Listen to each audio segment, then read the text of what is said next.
Bonsoir, good evening.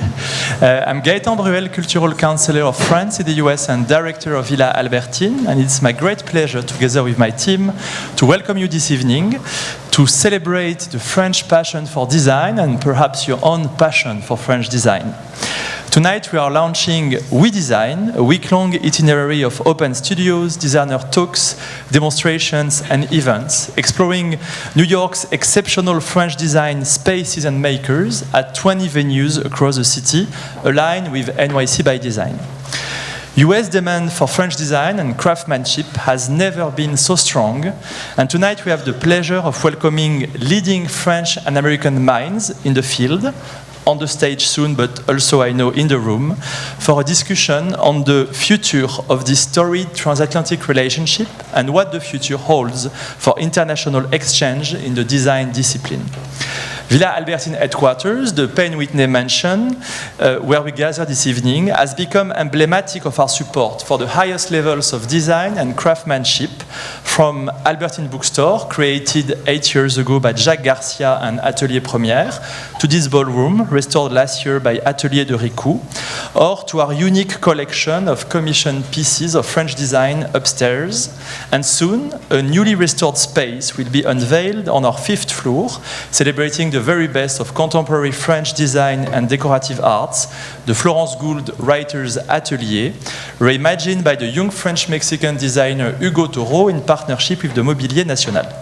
But tonight is about celebrating French design beyond this mansion at the scale of the city, as New York City is today by far first among French local scenes for design outside of France. Our Oui Design program is entering a brand new chapter tonight under the flag of Villa Albertine, but it was actually launched in 2015 by Rima Abdul Malak, who now serves as the Minister of Culture of France, back when she was formerly the head of the artistic department here at Villa Albertine, the French embassy.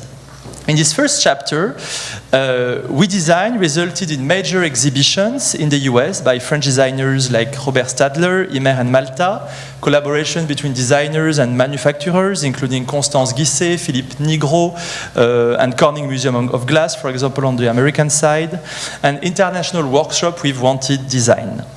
And the second chapter of Oui Design we are launching tonight is really one of the most exciting projects we have worked on at Villa Albertine as part of our ambition, and I would say our dream, to rethink how we can better support artists and creation at a global stage. From the very beginning, Villa Albertine has been invested in cultivating French-American exchange in design.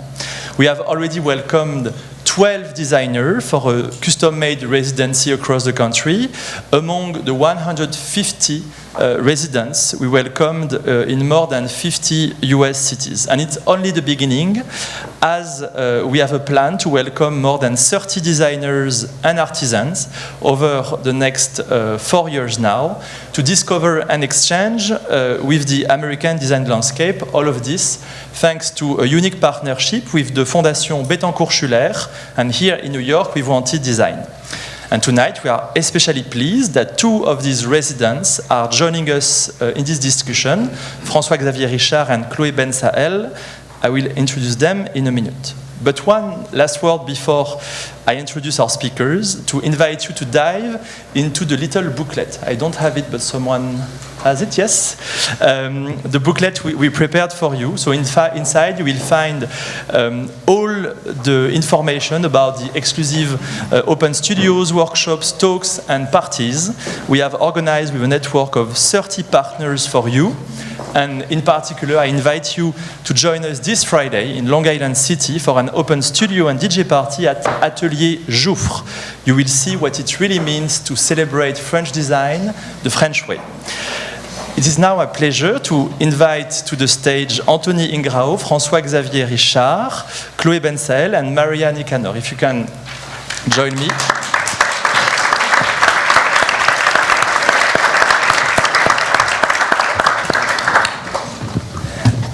So Anthony Ingrao leads Ingrao Inc., a renowned architecture and interior design agency working in France as well as in the US. our resident François-Xavier Richard, the head of l'Atelier Dauphard, which strives to revitalize and develop traditional block printing and to elevate the medium of paper.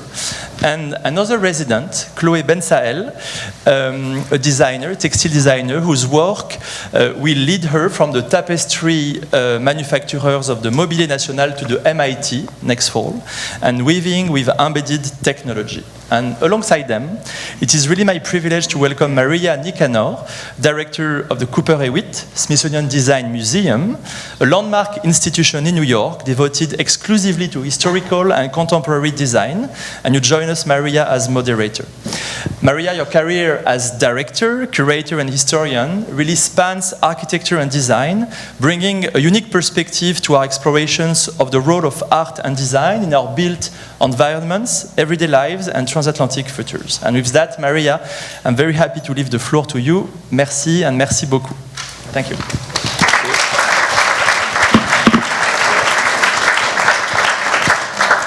Thank you so much, Gaëtan. Oops.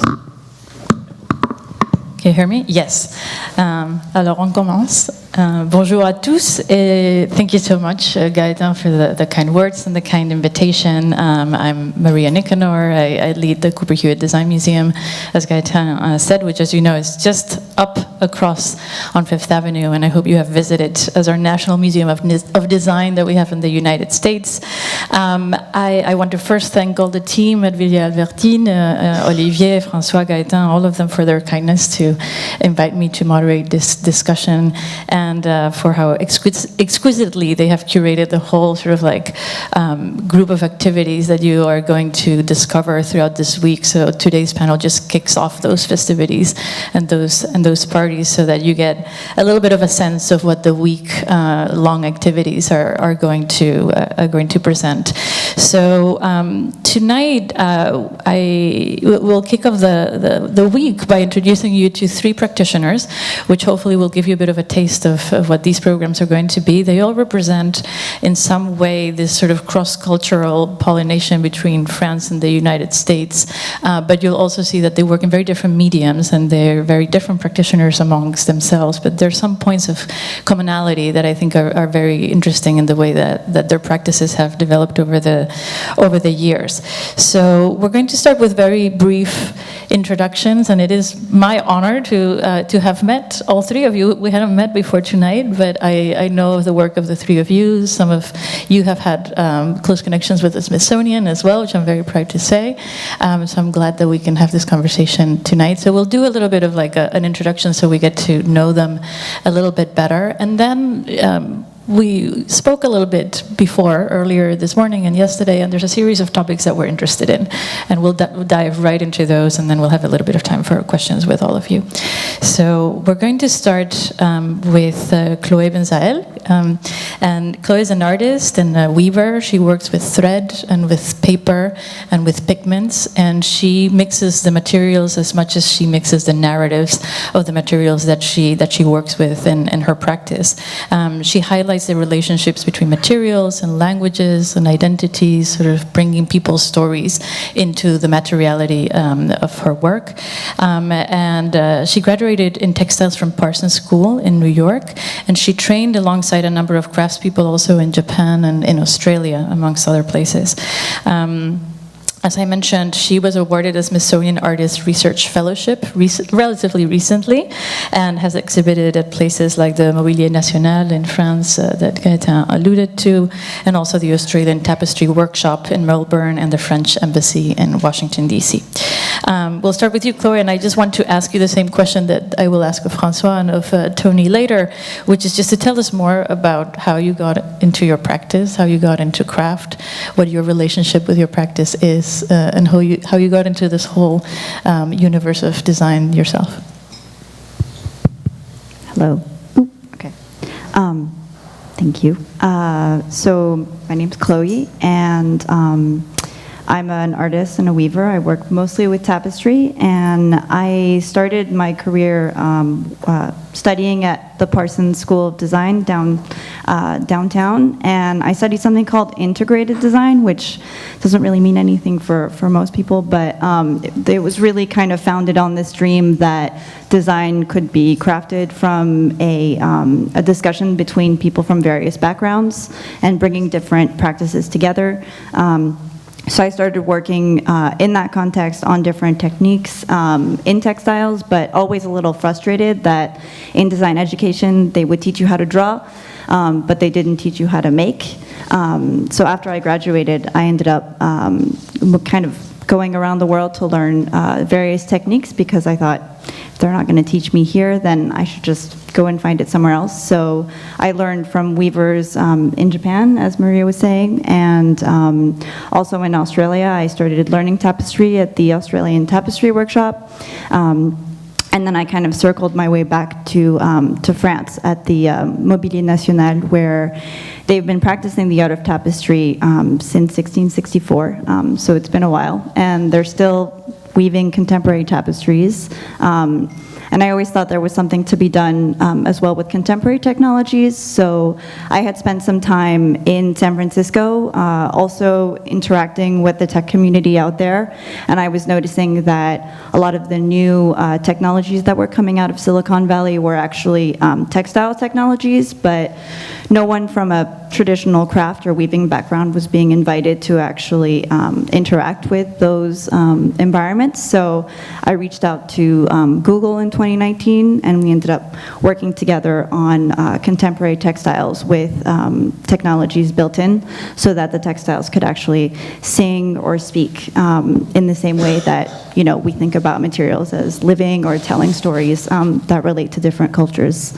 And that's part of the work that I'll be continuing in Boston later in next year. So, thank you. And we're going to continue with François. And François is an artist, mostly working in the medium of paper. We were just talking about some of his recent research on the sound of paper, which I encourage you to talk to him about. It's fascinating. François graduated from the École des Beaux-Arts in Angers. And I know that before you got into the current line of work that you do, you experimented and you were involved in all kinds of different fields. You had your hand at scenography, at sculpture, etching, and drawing as well, but ultimately leading to this sort of interest in the materiality of paper and the creation of your atelier, which is l'Atelier d'Ophar, which you started to revitalize and develop the tradition of block printing and bringing more awareness again back to paper. So I wanted to ask you a little bit to tell us more how that happened for you, having touched upon so many disciplines, and also so that you can tell us a little bit about, you were also in Japan, which you have in common with Chloé, and tell us a little bit of how that experience formed your practice and where you are today. Yeah, thank you. Good evening. It started with a mistake, actually, because if someone had told me I would work in wallpaper, I wouldn't have believed that, because to me wallpaper was like, you know, not the interesting thing in decoration and all that. And so, but I discovered hand-blocked wallpapers with the traditional techniques, and I discovered all the world around it, because it's the connection between different worlds, like making paper, etching, painters, books, etc. And finally, after having worked for many years for historical buildings in France and in Europe and in the States also, I discovered the main point was the paper itself. So I decided to transform many ways the different kind of papers, because we can find so many different papers and so many different cultures around the paper. So that is now what I mostly do, with keeping, of course, all this work for the historical buildings. And so, in fact, I went to Japan to work on the sound of paper, because I think we have a special and intimate link to the paper, and through the paper, the first notes we take, the ideas we write on the paper. In this digital world, we're still using paper a lot, and I think it's because we have a very special link to the paper. And so, one of the things I wanted to concentrate on was the sound sound of the paper and to try to hear this sound that comes with all the everyday life things you make with paper. And so I'm working on a huge instrument called an organ paper with washi, but not only, with now any kind of paper.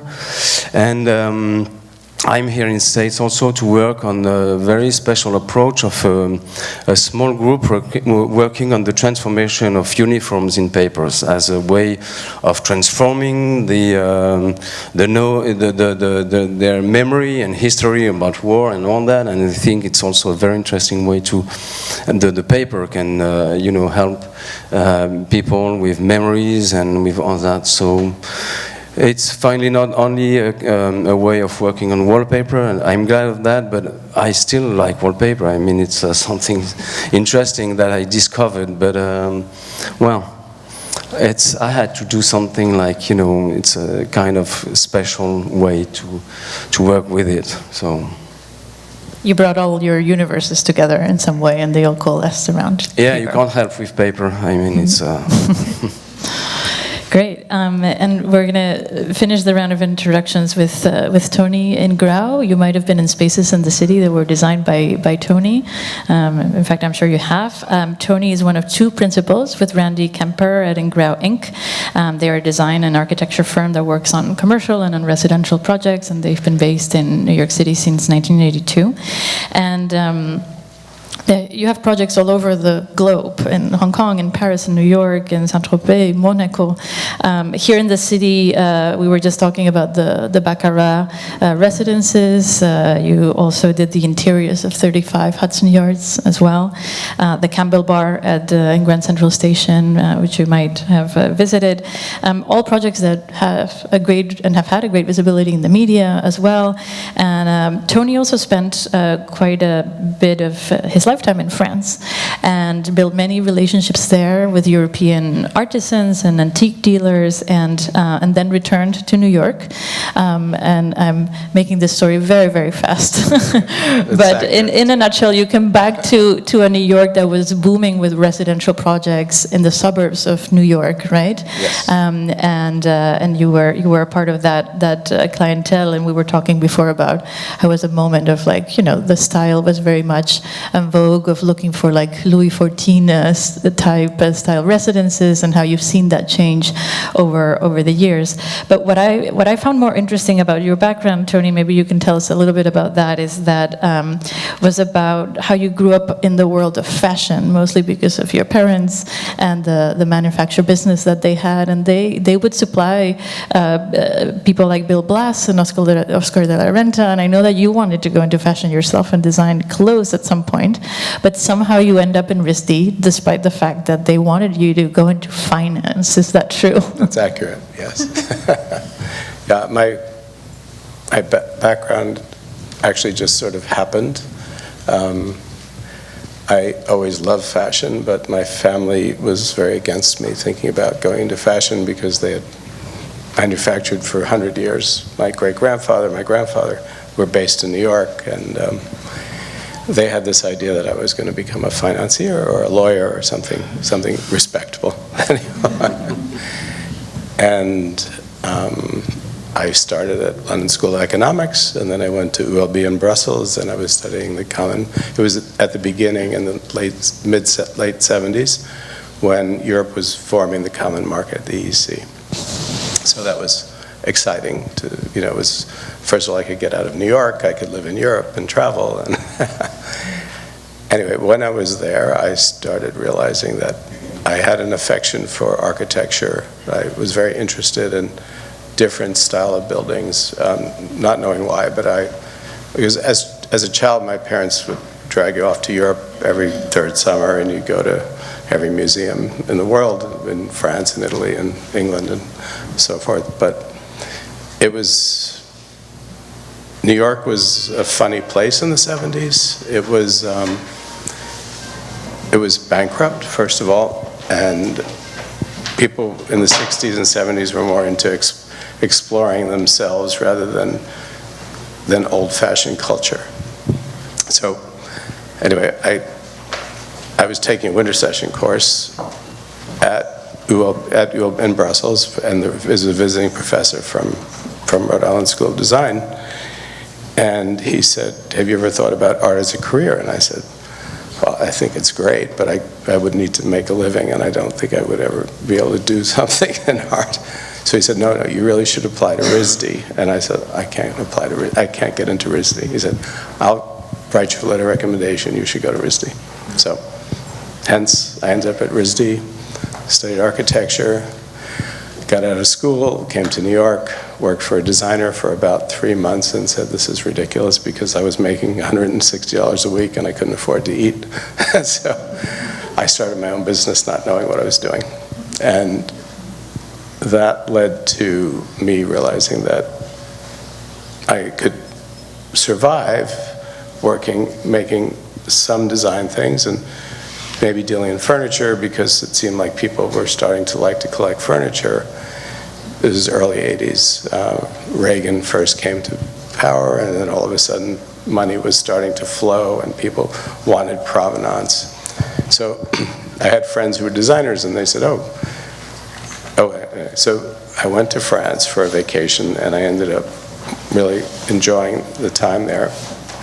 And I ended up living there for 15 years. But mostly in France, but I would come back every now and then, and I started an antique business because that's what I could figure out what to do.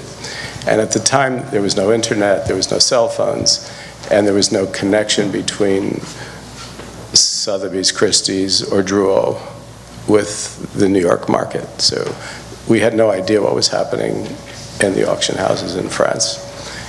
And I started a business where I would speak to designers, other architects, what they were looking for, and I would source them pieces. I'd send them options, and I started a little import-export business. And I had some mentorship from Hubert Givenchy, who was a friend, and he started showing me how to operate in the Paris flea market and all this stuff. So that was kind of amazing. Anyway, I did that for about 10 years, and I got my first big commission back in America for someone who was collecting furniture, and they wanted to build a castle in Greenwich. And I took the challenge, and we built the entire 25,000 square foot castle in France and imported the whole thing to America. So that was my first major project in French architecture and French interiors. So he wanted it country because he wanted it too pretentious, but he wanted the interior to have a 17th, 18th century wing, a 19th century wing, and so it was, typically American. Anyway, so that was an amazing project to do, and back in the day I had a lot of time on my hands because I didn't have that many, and it was only me, so I did the whole thing myself, and it was fun going back and forth. I remember actually taking a mantle on the Concorde, which I can't believe they actually let it pass the weight, but I had it all unboxed, and because I needed it for the job. It was funny. Anyway, long story short, that's kind of boring, but I think walking around with Givenchy and flea markets is not boring. Well, I would take that experience. It was very cool, yeah, because I met Hubert first actually here at EAT. There used to be, well, there still is, but on 72nd, back in the 70s, was the first EAT. And one morning, I went there for breakfast, and they used to have a long table, and Hubert was having breakfast, and I sat down, and we started talking about fashion. And then we became friends. And then I reconnected with him in Paris. So, because he also had an apartment at the Carlyle, so that was good. Anyway. Very fascinating. Yeah, so fast now forward, now it was a big business. Now that you know the three of them a little bit more, as I thought of our conversation today, as one does, one tries to look for similarities and differences, and how do these people relate to each other, and I think I ended up thinking of this notion of luxury, which is an unusual choice for me, because I typically look more for ways to democratize the access to good design, if anything, right? But then I thought that luxury was a very apt topic for us to talk about, and that led me to thinking more about the way that all three of you use materials, and I think you all treat materials as luxury elements in a variety of ways. And here I'm interested in all three of you commenting a little bit on the notions of materiality, the materials that you use. I'm very interested in regenerative materials now, and sustainability, and our sense of responsibility of this constant sort of like material production that our world has come to, where we keep producing and putting more out there. And this idea of like whether the luxury of the future is a bit of a return to the craft of the past, which all three of you actually also do. You all go back to traditional techniques, and you've seen, Tony, you've seen the span of like different eras where sometimes luxury has meant different things to different people as well. So I'd be interested in hearing your thoughts about that, and how you engage in the creation of luxury in different ways in your material practices. So maybe we can start with Chloé again. Yeah, I'm still wanting to go back with Hubert Givenchy breakfast.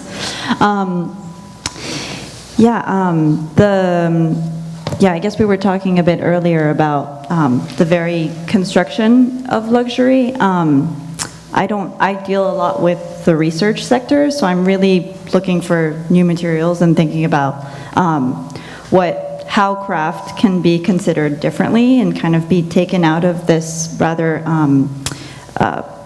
sort of top-down context and be elevated into a different way of thinking. So we were talking about how luxury, especially in France, is actually rather tied to the monarchy historically, and in the ways in which luxury was also manufactured and created with the world of decorative arts, and then also sort of developed and supported by the monarchy. But then we're kind of still living in the heritage of that world, and so I just thought it was really interesting to consider, and we were also discussing how luxury is always evolving, and where a couple of years ago maybe we wanted to like fly all over the world, but now it's like you see a green pasture and you're happy. Yeah.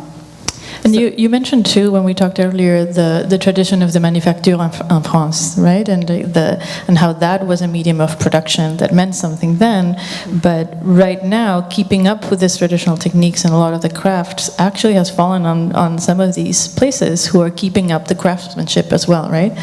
So that's sort of like a subversion of that idea of luxury. We're coming from that very monarchic place. These are now the places that, thanks to them, they're keeping up even the level of production. I know that Villa Albertine has, I attended a talk recently with the head of the Sèvres production as well, and so it's up to these places now to keep up producing tradition under very different guidelines, right? So I thought that was an interesting thought, and I know that you've done research as well, François, in different kinds of materiality around paper that you work around, and how you go back to craftspeople and craftsmen. Where do you look for luxury when you look at your pieces and your craft? Well, I think there are many ways to talk about luxury, because it's quite funny, because when you were talking about democratizing, it could be the opposite of luxury, but we know we democratize a lot of things, and probably luxury also.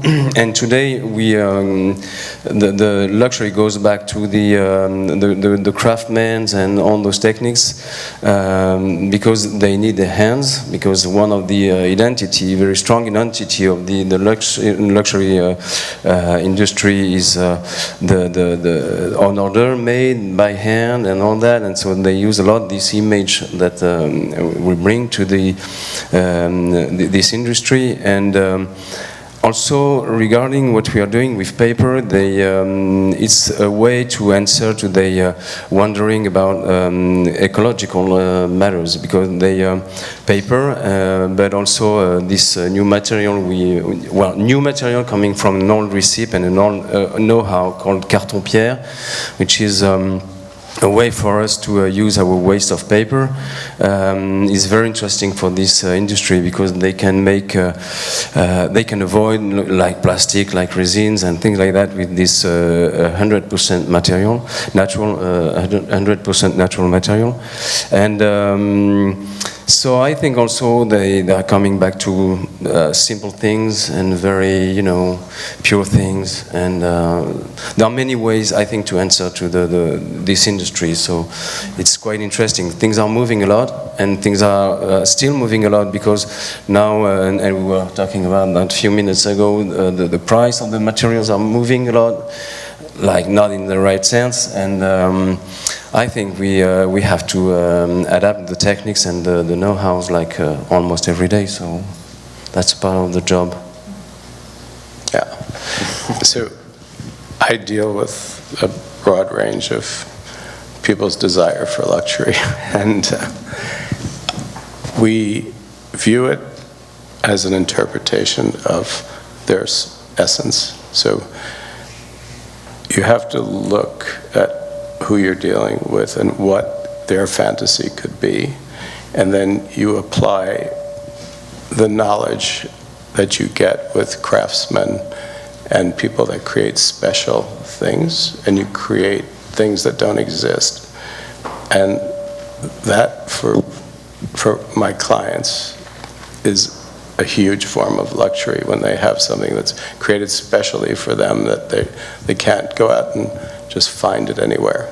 Because, with the internet and communication and everything so available to everyone 24/7, people are bored very easily now, where in the old days I remember taking clients shopping in France, and they would be so excited to go to Prel or one of these weavers from Lyon or something, and find some special fabric and think, okay, I'm going to order it. It's going to take 9 months to weave this piece, but it's exciting. Today, they want more than that. They don't want something they want you to create something that doesn't exist, and that's their form of luxury, which, with the right craftspeople and the right, whether it be an embroiderer or because we work with Lesage in France, we work with a lot of people that are amazing.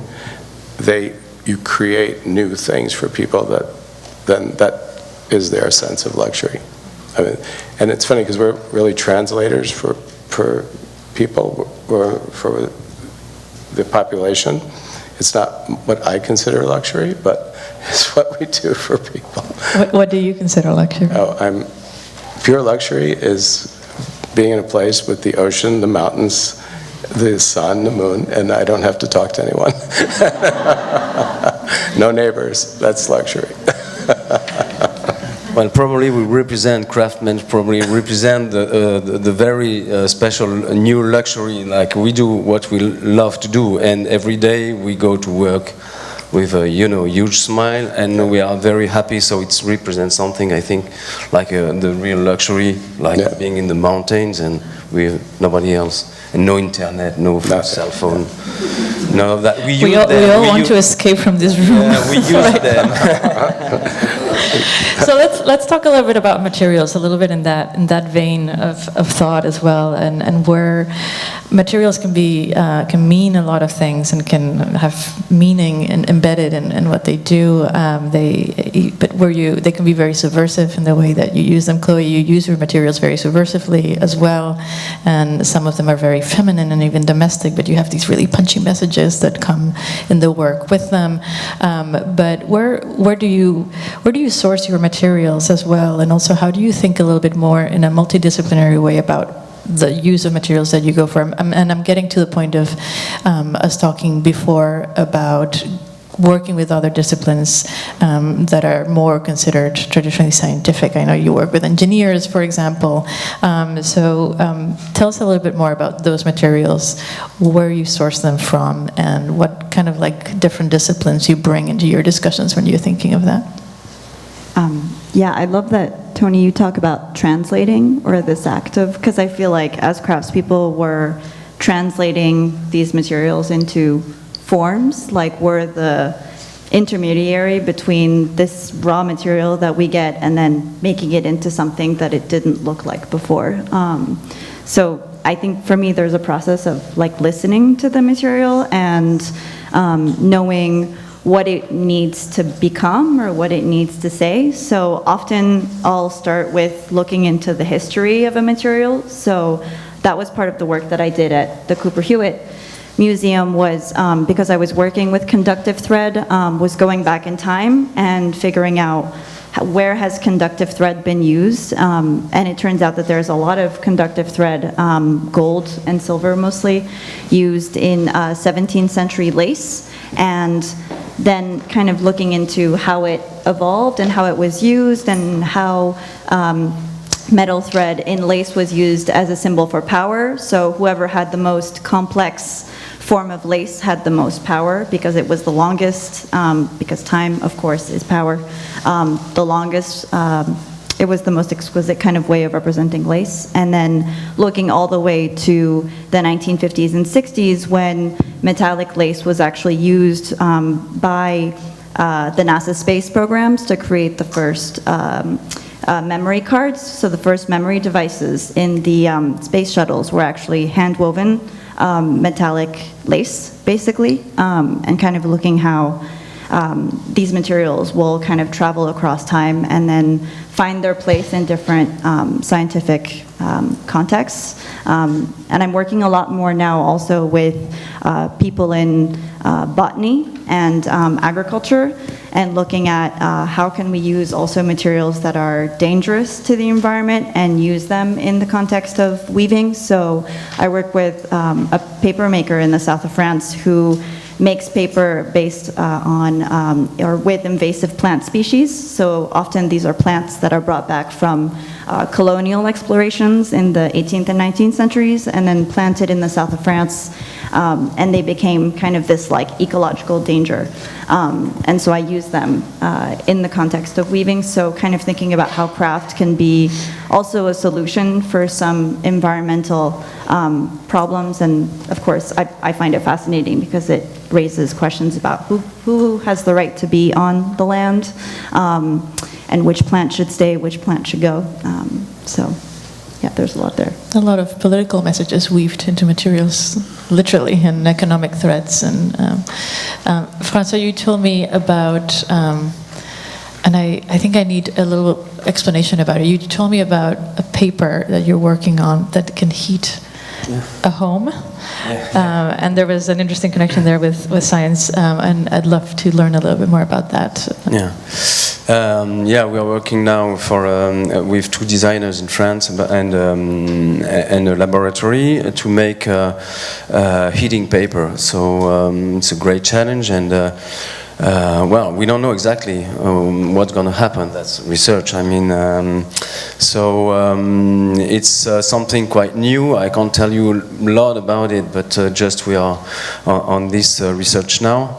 But I think the research never ends on all the subjects, because as Chloé and Tony said, we learn a lot about from the material. So that's what we have to do. It's to keep, eyes and everything open to let the material tell us what we could do with it, and the job is to go as far as possible with it. So there are many explorations we can do from a simple material, and to me paper, is it's a little bit excessive, but it's a kind of alter ego, because it's something very fragile, something you see as something very, I wouldn't say cheap, but something very poor and very simple, but it carries so many things that that's a huge part of the research in the workshop, is to reveal all those cultures and all those things we can make from these materials and to make them tell us stories and to tell us something. And so I love also to cross all those countries like Japan, like States, like Italy, like England, Germany. We have so many different ways to think from this material. That is very something we learn a lot from. So I'm actually very excited to know from Chloe more about the NASA fabric, as that sounds amazing. Because my education in weaving kind of ends around the 40s. You know, I don't really know much about what gold and connectivity has really done for technology, and so I find that very exciting. I'm curious to see what it looks like, actually. It must be really cool. But what's interesting about that concept is that craftsmen from tradition can create new things, and their minds never stop. Because if you really understand your craft, you always look for more exciting ways to express it. And that's the joy of my job, is always dealing with people that create things, that bring things to me that I've never seen before, and it's really cool. So that's fun. New toys to play with. Yeah. And I'm also, you're making me think too of the scale at which you work. For instance, Tony, it has completely different implications too, in terms of like the materials where you source them from for a global operation like the one that you run. And I was reminded of a very specific project that has a very specific timeline and place, and is radically different from the projects that you work on, but there was a mix there of tradition and modernity and technology that I think also the three of you, I know you're interested, but the Sagrada Familia project, which has been under construction for many years, was never finished, of course, famously, but the craftsmen that have been working on it to finish it. They say they will finish it in the next few years, but we'll see if that's really true. But they were working with some of the craftsmen from the Catalonia region to bring some of the, literally some 80-year-old craftsman that lived in the mountains of Catalonia is the one that has provided the technology as to like how to come up with some of the future and the finishes for the Sagrada Familia, mixed with techniques like 3D printing and other kinds of ways. But just to exemplify in a very sort of like iconic project like that, where those two things come together. And I don't know how much of that you see in your work. I see some of that with more of the commercial work, because that's where they want solutions where, and it has to be innovative and quick, and they want to say that they're green, and they want, so you see it that way. I see that though on a smaller level with, like, that's where France is amazing, because the French culture as a culture, it promotes people to think, and that is different than the way, like, it's interesting to see different countries and how innovation manifests itself in the different people. Like in Italy, it's all very fast and flash and exciting, but it's also not developed usually. It's not. In France, they really perfect. They take things that happen around the world or things that happen within France, and they really go deeply and make it amazing. In America, we don't really do that with certain things. That's why I have to get things made in Europe a lot, but it's interesting. And then you get the component of the new technology and wanting to bring excitement in how people look at things. At a residential level, you don't see too much of that, but on the commercial level, you see more. Yeah, so maybe with those geographic differences in mind, and also the differences in scale of work like the one that you do, Chloe, or like that all three of you do, I'm very interested in also in design education and how we keep up with some of these traditions, and are they destined to die or are they not? And I'm being slightly provocative with that. I don't think they will, but whose responsibility is it to keep all of this alive? Is it at the individual level? All of you in your own way are making sure that some of these traditions are kept. Is it at the level of the artist, of the producer? Is it in industry and commercial operations? Is it for museums like the one that I'm at? It's a national museum. Do we play a role in keeping all of these traditions from a national museum that is federally subsidized? So whose responsibility is it? And I guess I'm getting to the fact that it's all of our responsibilities, but how do you make sure that that gets passed on, and how do you see the future of those traditions being kept and the future of the individual people that are nurturing them as well? Big question. Or let me be more specific. In your own education, for instance, did you have to seek out these kinds of traditions and techniques? Were they part of your own education? Were they even incorporated in some of the big schools that we've mentioned today, RISD, Parsons, or did you really have to look for it independently? I think it's very different in France and in the United States. Like in France, we have a whole, like the craft education is a lot wider than in the United States, where we have a very, I guess, industrial relationship to design. Like we design and then we get it made somewhere else, and someone else does the making. So the person who is designing rarely has access to the actual know-how. They don't do it actually with their own body. But I feel like more and more people are curious and excited about learning the actual technique, because it's like, I don't know, teaching someone how to design agriculture without setting foot on a field. So I think there's a lot of new things that are happening. I had to go and seek it out, and in Japan I saw like a lot of people who had traditional manufacturers, and they didn't have any kids to take over because everyone had left. So I think it's happening all over the world. In France, we're very fortunate to have the state. But I think that also leaves room for a lot of laziness sometimes. But it seems like there's definitely like an archaeological desire to go and find ancestral techniques, whether it's in craft, but also in agriculture. And I think we're realizing, for example, that here a lot of indigenous farming techniques are a lot more efficient at making sure that the land is safe and doing well.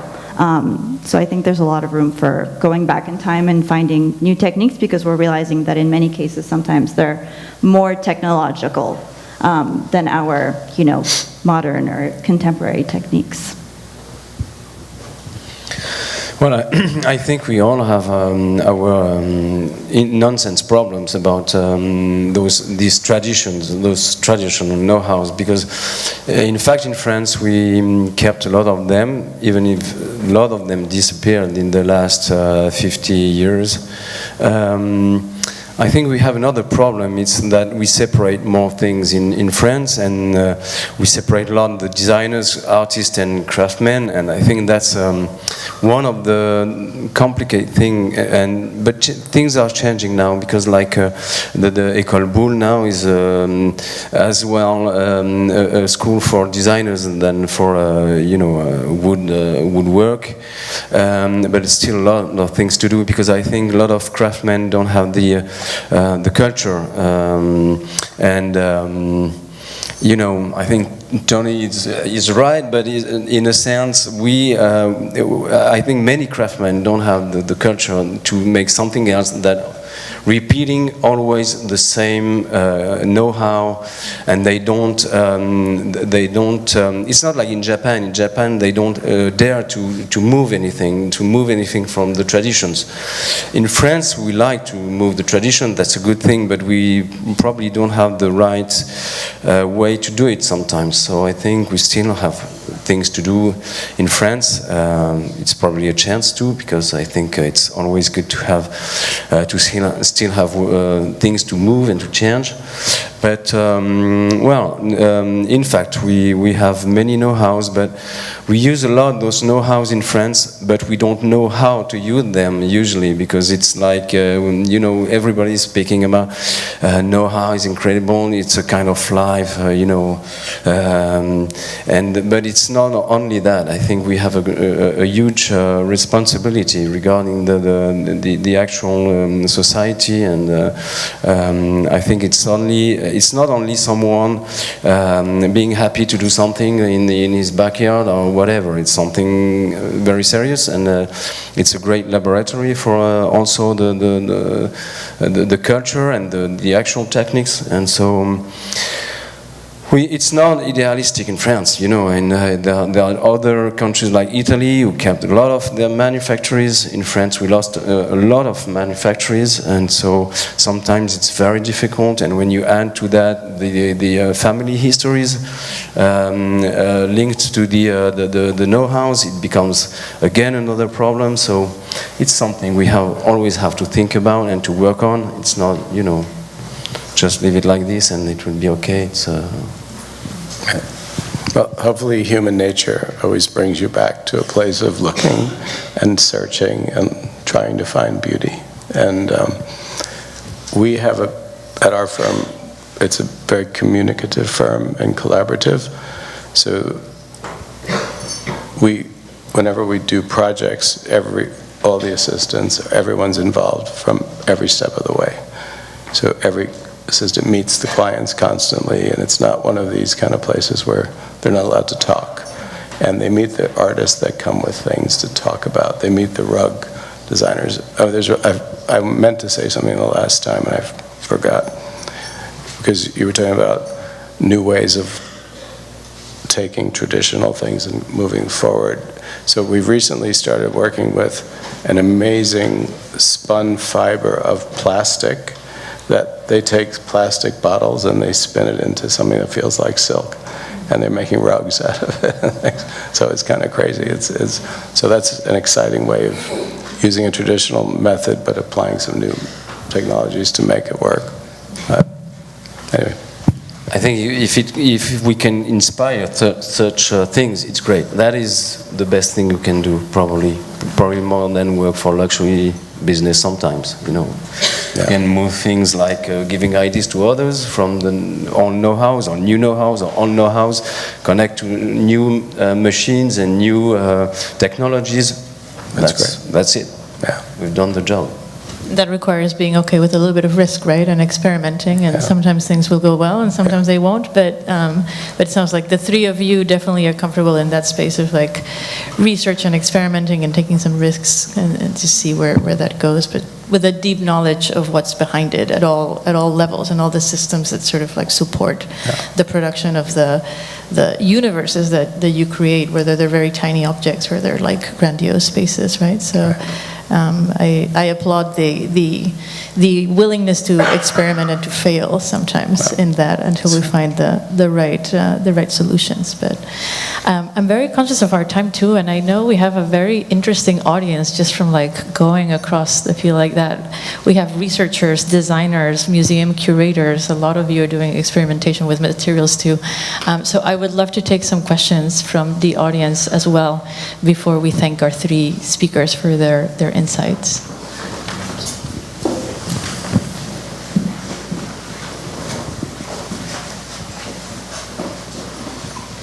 We have a question on the back, yes. So I know that two of you have been to Cooper Hewitt and have utilized the collections there. So I'm curious what you think about museum collections in general and how important they play a part in, you're talking about traditional techniques and integrating kind of new technology, and what an important part they might play in kind of looking towards the future, teaching the younger generation about traditional techniques. Thank you, Matilda, for the plug-in. This is Matilda McQuaid. She's our chief curator at Cooper Hewitt. Yeah, I was actually I was going to mention, because you mentioned museums, but I guess we didn't address it directly. But yeah, for me, like in my own personal practice, I feel like museum collections are fundamental to actually like learning and seeing what, because sometimes, we think, oh, this is so new, but actually, yeah, you go back like 300 years and it was actually much more sophisticated than you could even imagine. So, yeah, I feel like looking into collections, at least for technical education, and also like sharing those collections with different fields, like, I think every day the people who I interact with at MIT, they're like, oh, people did this in this part of time, So I think a lot of people who are also working in these like innovation sectors don't always have access to, or don't think to at least go and consult some of these collections. And then for me, I feel like also the context, like contextualizing a lot of these objects feels like really important, because we just replace one object with another object, like this has the same level of power as, maybe like a metallic lace did in the 17th century. So it really is all about how objects have power in context, I feel like. So yeah. Yeah, these are the resources that we have at hand, right? Both for inspiration, but both also for looking critically at how things were produced and what they represented then. And it is our responsibility to show them and to show different stories of what they tell, right? But yeah, I'm curious of what you both think as well, because especially France talk about fantastic national collections as well, but we were talking about, the accessibility of those collections, whether you can go easily to look at them. A lot of our collection is stored somewhere outside of Manhattan. I won't say where, but that's, it's not accessible, and we are not able to show a lot of that. So it's only when a researcher asks specifically to see and to look for this particular piece of the 17th century that we can sometimes take it out. And you know how to do it, but maybe others don't. So how do we make sure that everybody, understands that these collections belong to everybody, literally, right?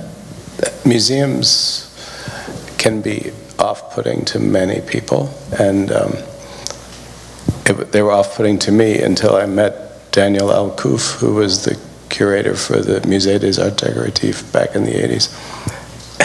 And he actually let me come to the museum after hours, and we lied on the floor, we pulled the drawers out of all the furniture, we looked at the construction, and it was a big, I'd never had that experience in a museum before. And that opened my eyes to, wow, you could actually appreciate things in a museum. It wasn't just to look at it and walk away. How to fix that, I'm not sure, but I'll never forget those experiences, though. It was really cool. And it actually energized my knowledge of how things were crafted back in the 18th century, which, as an American, you don't really know, because we don't have school that teaches you that kind of stuff. So it was definitely a valuable experience. How to make it more accessible, I'm not sure. It would be nice, but maybe. I don't know. Do we have a Ministry of Culture? The Smithsonian is the closest that you get, so we're going to try hard. Well, actually, the FAO was born in a museum, so I couldn't think better about museums. With Véronique de la Hougue from the Musée des Arts Décoratifs in Paris. In a way, I think it's fair that it's not so easy to be able to collect information from the collections, because you have to do the first step. I mean, it's not just curiosity like that, and because you want to get information, like you're getting so many nonsense on your phones. So I think it's something that you deserve, probably something to see what was on those know-hows, on those patterns, and on that. When I discovered wallpaper, all this one was coming out, because the wrong idea I had about wallpaper, like the ugly thing, changed because of the museums. Because I saw all those patterns, incredible patterns we don't know probably today, if we don't go in the museums, but and if you want to go to see the collections, probably it's a good thing that they are protected from the simple curiosity and reserved to people who really want to do something with it and something serious with it. So I don't know. It's. Well, but you're talking about the access to that culture and to those collections and to that memory as a right, almost, right?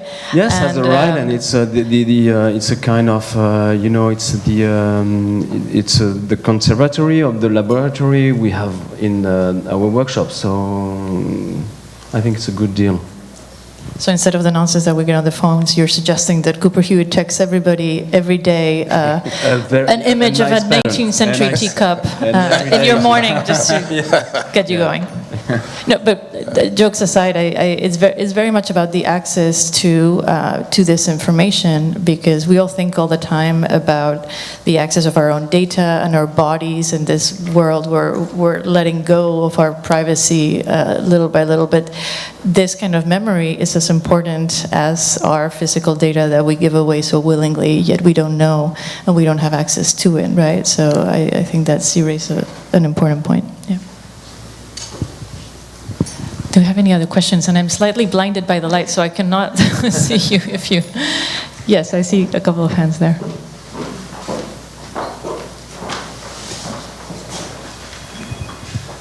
Well, thank you for a fascinating discussion.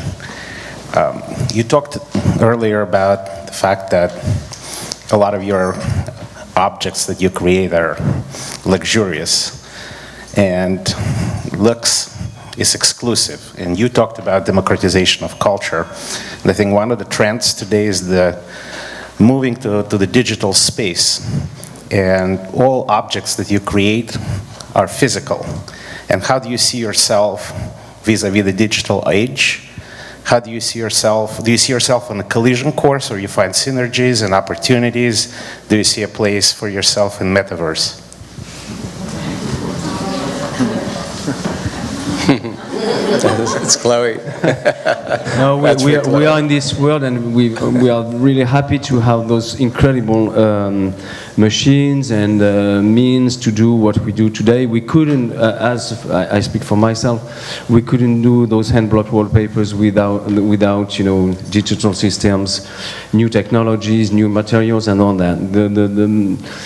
The main point to me is to keep what is important to humanity, and it's we give the last word to the hand in our know-how, and that's what we really want to keep. So we don't have any problem with this, and even in the culture, we work as well as for on historical documents as well as on creation. And why would it be a problem? I mean, it's I think there is, well, to me, it's no problem with that, and I think paper is still a good solution to a good alternative to digital, all this digital life we have, because it's a support on which you can express yourself, and it's just between you and the paper. So we keep it like in the intimity. Yeah, I interact a lot with the tech sector, and it's interesting because like MIT right now is starting like 3 different traditional hand weaving studios, which is interesting because you would think like, why are they investing so much in traditional craft techniques? But I think they're interested in going back to kind of a more mechanical way of exploring techniques. So I don't know that there's like a collision course for me anyway, because I feel like at a time when artificial intelligence could be, replacing so many tasks, like the hand-woven or the handmade, and this like trace of the human that was there, like I feel like there's something really meaningful that someone can see that a human was there, and I can't really explain it in words, but I think there's something really spiritual about like the ways in which we also make objects and what they mean to us and what they mean to other people and the stories we tell about them. I don't know that that's going to change. If it changes form, I find that really interesting. But yeah, I think we're all doing the same job as the people who are making the metaphors, just with a different medium, essentially. There was another question here too. Thank you so much, and thank you for the amazing conversation. I'm coming to the discussion from the lens of sustainable innovation and sustainable design. It was really great to hear you touch on it, on the relationship between craft and beauty and impact at different levels during the conversation. I was just wondering more broadly about your process, like how does thinking about, you know, our biggest existential problems as a species and our biggest systemic problems, how does that factor into your process? Is that something that drives your inspiration, or is that a consideration along the way? Because you seem to have a sensitivity to the topic, and I know it can also be a daunting consideration, so I was curious about that. Well, I think it's to you. I think it's yeah, I'm super interested sometimes in like material traditions that have disappeared, even though the plants that were used for those material traditions are still there. So I've been working a little recently with nettle thread, and nettle, like stinging nettle, especially in Europe, is everywhere, and it's kind of a nuisance because it hurts. We were making textiles out of nettle for a really long time in Europe until cotton came and kind of took over the industry, but it's there and it's like completely local. So I'm trying to, you know, consider how that can be a material that's like readily accessible and that we can use. But it's really difficult because often the material processes involved in making those materials are no longer there. So like the factories and, you know, the whole system that was used to make that material no longer exists. So I think that's kind of a challenge as far as like using materials, because there are a lot of really sustainable techniques that existed before, but the machinery is no longer there to actually support someone who's making it. So you have to kind of like go in with your hands and like make it by yourself. And you know, we both have like slow, time-consuming practices. So if we also get involved in like making the materials like from the plant and from like the agricultural sector, it adds another layer. But I'm super interested in, you know, finding new materials, and I think like the biomaterial sector also, like growing textiles. I think that's something that's also like very, very possible, and yeah, potentially there. So. Yeah, it was just a question for all. Yeah. I mean, your ability in like driving, you know, the culture through aspirational design and, you know, aspirational objects and putting them into the world and shifting a little bit like the way that people are thinking about luxury and kind of reframing around, you know, the new needs for sustainable production. So I was wondering if that's something that was factoring into the types of objects. Well, when I was saying, like, just recently, I got very excited about turning plastic bottles into things that feel like silk, and it's happening. And it's going to be a whole new revolution in the rug business, I know, because and also with fabrics and things. And so when you find something like that, that's actually attainable, you get very excited about it. And I mean, today, if we found this last week, and already 3 clients have been presented these new plastic rugs that they can't tell they're plastic. And I didn't tell them right away, just to see how their reaction was. And they accepted them perfectly. And then I said, oh, by the way, this is plastic. They're like, no, it's not. I'm like, yes. Well, you're asking about influence as well, right? And I think all three of you, have a certain level of influence in what you show to change minds, right? And you're making me think, famously, the mayor of Bogota did this incredible campaign about public transportation, and it shifted the public's mind into luxury being public transportation. What was going to be hell because of the policies that he put in place was to use your own car. And it changed the way that the city was run to this day, with some ups and downs, but like the efficiency of that messaging coming from a place of government and as a very direct message that luxury was public, I think is what you're getting at, which is like their individual level of influence by being able to individually change minds counts too, right? So. And it's true that ends up nurturing, right? Because luxury drives culture aspirationally. So I really love the example of that. And I think you can even look at fashion. I'm not a fashion designer, but I follow it. And just how, like, Virgil Abloh totally turned Louis Vuitton on its head, and how the world accepted it and ran with it. And now it's the trend. It's kind of fun to see somebody take a traditional whatever and reinvent it and bring it to people. Because, like, when you see people that shop now, it's not the old people that were lined up at Hermes to get their Kelly bag. It's, they want spray painted jackets, but no, it's fun. It's cool. So. I think we have maybe time for one last question, maybe back there. Maybe two. We have two here. Hi, good evening. Thank you for the panel, and also thank you for the person here from the Smithsonian. As a local New Yorker, thank you so much for keeping the museum open and doing what you do. It's important to the community and the people who go to it. So I really appreciate it. But for the panel, actually, I'm in fashion and in design. A weave is. We always say a weave is always just as good as a weave is, but if it doesn't have any color, what's the purpose of it?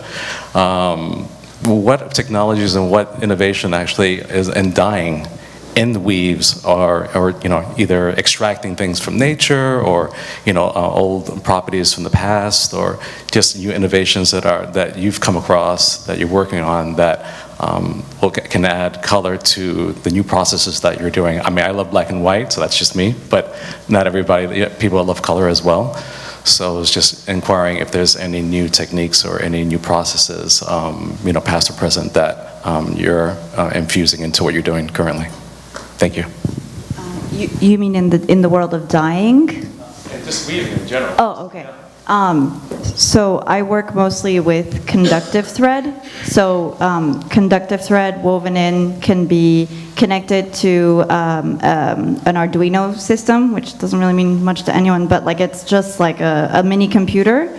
And so it creates an in-between kind of communication between the surface of the weaving and a sound system or a light system. And so when the person approaches the hand to the weaving, it lights up from behind, or it releases sounds.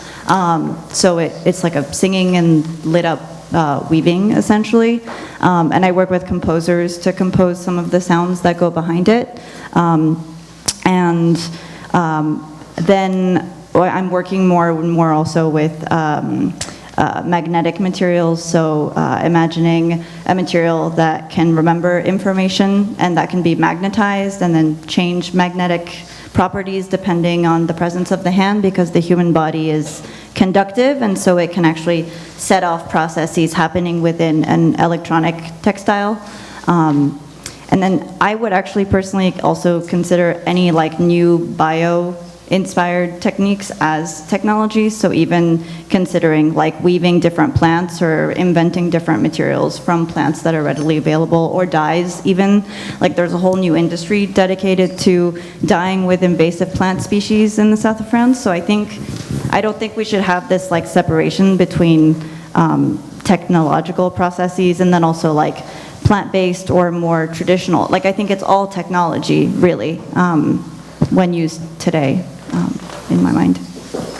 if you're interested in that too, I'll be shameless also in the plug here, but if you want to look at the history of that too, we have an exhibition that's coming up at the Cooper Hewitt about Dorothy Liebes, and she was probably the most famous woman weaver that you've never heard about, but that you've seen, and she used traditional weaving techniques. She also used metallic threads, so I find it fascinating that she was doing that. You're now connecting it to an Arduino, and just looking at how those two universes sort of like get together is fascinating to look at. So, and maybe the last one up here, up front.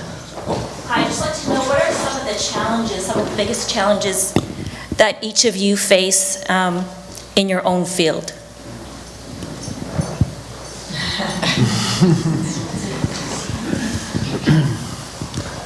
We have many. I mean, we fail sometimes, and it's part of the risk we take, and we like probably because, as I said, we don't. My interest is not to repeat the same know-how, just as it was, and not to think about what is today. Working with your hands, computers, mixing together, and all that. So. Many of them, and it's all a world. It's you know, challenging also with customers, challenging with projects, challenging with.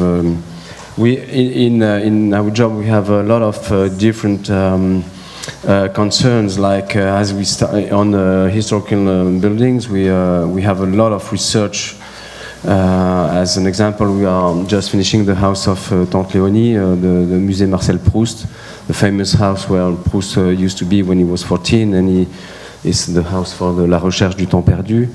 And it was a huge project of researching the origin of the decor that had disappeared. So that's a kind of challenge. We have challenge with the techniques. Sometimes we don't know how they did it, and we have to relearn. And that's also on the question of dyeing with a natural base and all that. A huge part of our know-how has to relearn a lot of techniques if you want to do it in a special way, in you know, like preserving the most important things in this know-how. And to me, it's this human being a piece of nature, thinking sometimes, you know, that is the real subject. And because we work with people also, so we have to, you know, you have to train people, you have to explain them. I really believe in what in France we call intelligence de la main. Well, I'm from Betancourt also with the prix pour l'intelligence de la main, but I think it's a smart way to resume this thing. There is a real hand intelligence here, and that's, you know, I think human is quite a nice machine, so let's keep it. That's a pretty perfect ending. So I'm going to invite you all to come have a glass of wine with us, but please first let's thank all three of them for their insights.